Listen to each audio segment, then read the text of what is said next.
Tell me, why do you say you're a painter? Because I love painting. I have to paint. I've always been a painter, that I know. So the first question I have for you is, do you prefer the Americanized Van Gogh or Van Gogh? We went with the Van Gogh. Sometimes I feel so far away from everything. I think I'm losing my mind. I was like most people, I thought he suicided. But there are certain things that question that. And there is evidence, plenty of evidence, simple things like, if you want to kill yourself, why do you shoot yourself in the stomach and then walk a long way home and suffer for 3 hours to die? Where did his painting supplies go? They disappeared. Where does paint go? Where did he get a gun? This is a rural area. People are very conscious of him. It's not like you can go around the corner and, hook up with the local gangster and he can get you a gun. There are many questions. I mean, those are just a few. So that's the reason why you cut off your ear. Your vision of the world is quite frightening, isn't it? Yes. We didn't talk too much about it. We didn't want to make a big deal out of it. Van Gogh himself called it a trifle. That's certainly one of the things he's remembered for. It almost eclipses people's talking about his paintings. That wasn't really what the movie's about, those aspects of his life.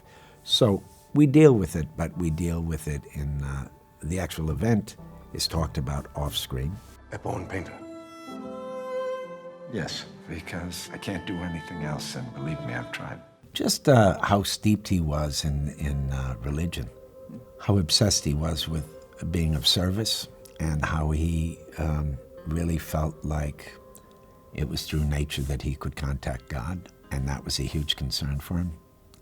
He grew up in a very religious environment. His father was a pastor, and early in his life he tried to be a man of religion. It didn't work out. Tell me, brother, am I a good painter? You're not a good painter, Vincent.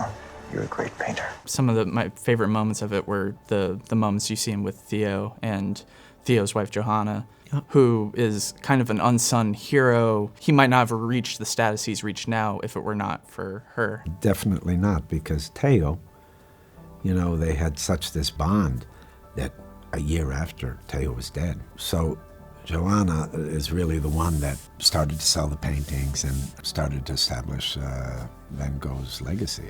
You're confusing yourself with your paintings. I am my paintings. Didn't seem correct, and I've spent a lot of time in Holland, and yeah, it wouldn't make any sense. And also, he had a very particular accent. I mean, from what I've read in biographies, he had something of a little bit of a speech impediment. It's very much about painting more than trying to account or give a psychological profile of who we think this guy was.